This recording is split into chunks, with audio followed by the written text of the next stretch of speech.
টাঙ্গাইলে শুরু হয়েছে ১৫০ বছরের ঐতিহ্যবাহী ৩ দিনব্যাপী জামাই মেলা।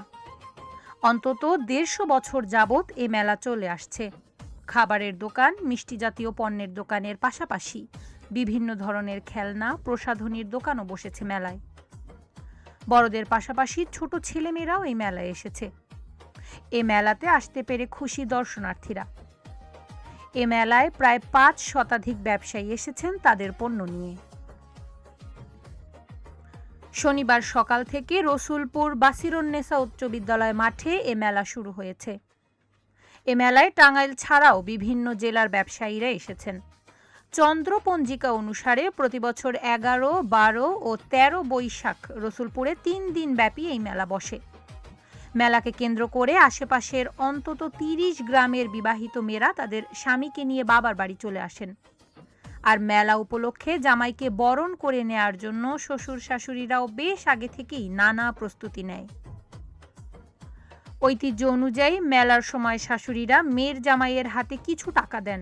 সেই টাকা দিয়ে জামাই মেলা থেকে সবার জন্য বাজার করেন। এ কারণেই মেলাটি জামাই মেলা হিসেবে পরিচিত। বৈশাখের ভ্যাপসা গরমের মাঝেও মেলায় হাজারো মানুষের ঢল নেমেছে। কেউ ঘুরছেন, আবার কেউ বিভিন্ন পণ্য কিনছেন। মেলায় আসতে পেরে খুশি দর্শনার্থীরা। জামাই মেলায় আসছি, আমি মিষ্টি খাইছি, জিলাপি খাইছি, ফুচকা খাইছি। আমার কাছে এটা ভালো লাগছে। জামাই মেলায় আসছি, বৈশাখী মেলায় আসছি, অনেক কেনাকাটা করছি, অনেক খাওয়া দাওয়া করছি, খুব ভালো লাগছে। শ্বশুরবাড়ি আসছি, শ্বশুরবাড়ি থেকে টাকা পয়সা দেয় আর কি। এই মেলার উদ্দেশ্য হচ্ছে শ্বশুরবাড়ি থেকে টাকা দেয়, সেই টাকা দিয়ে বাজার করে শ্বশুরবাড়ি নিয়ে যেতে হয়। এটা আসলে ঐতিহ্যবাহী জামাই মেলা। প্রতি বছরই এই মেলাটা অনুষ্ঠিত হচ্ছে। আমরা বন্ধু বান্ধব সহ আমরা সবাই মিলে আসি। তো এই মেলার একটা ঐতিহ্য আছে যে এই মেলাটা যখন সময় আসে, তো তখন শ্বশুরবাড়ির লোকজন তাদের জামাইদের দাওয়াত দেয়, জামাইরা আসে এবং এখানে শাশুড়ি জামাইদের একটা টাকা দেয় এবং জামাই মিলে আরও কিছু টাকা ভরে এইখানে মেলায় এসে বিভিন্ন ধরনের বড় বড় মাছ, মিষ্টি কিনে নিয়ে শাশুড়ির কাছে যায়। এটাই হচ্ছে এই মেলার একটা ঐতিহ্য এবং সংস্কৃতি। মেলায় দোকান নিয়ে আসা ব্যবসায়ীরাও তাদের পণ্য বিক্রি নিয়ে বেশ আশাবাদী। এটা জামাই মেলা। এটার নাম হলো জামাই মেলা।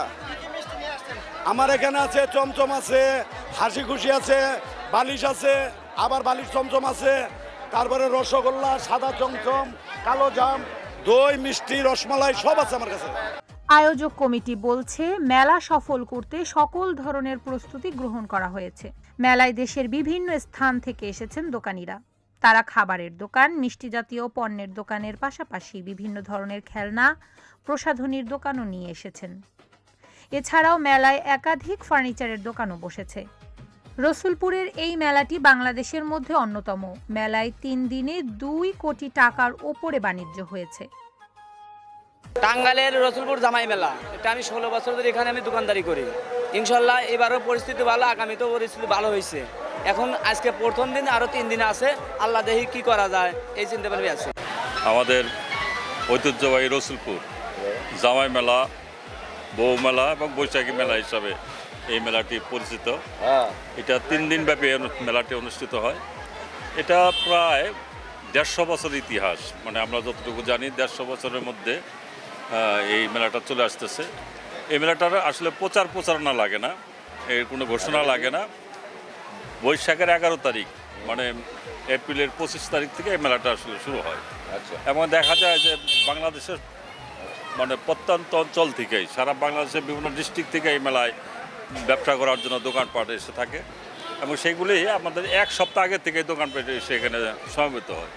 আমাদের মেলাটা আগে ছোট ছিল, ছোট আকারের থাকলেও এখন এটা এমন ব্যাপক আকার ধারণ করেছে। এখানে আমরা সকল দোকানদারদেরও জায়গা দিতে পারি না। অনেক সময় আমরা দেখি যে এখান থেকে দোকান উঠে যে পাশে কোনো গ্রামে ফাঁকা কোনো জায়গায় বসে এই ব্যবসা তারা করতেছে, দোকানে মেলা বসে ফেলছে, এরকম আমরা দেখি। এই মেলাটা অত্যন্ত আমাদের প্রশাসনের যারা আছে, আমাদের জেলা প্রশাসক মহোদয়, আমাদের এসপি মহোদয় থেকে আরম্ভ করে থানা, আমাদের ডিবি, সিআইডির থেকে আরম্ভ করে সকল প্রশাসনিক লোকজন আমাদেরকে এই মেলায় সহযোগিতা করে থাকে এবং সার্বক্ষণিকভাবে এখানে আমাদের থাকে পুলিশের বিভিন্ন পোশাকের টিম থাকে।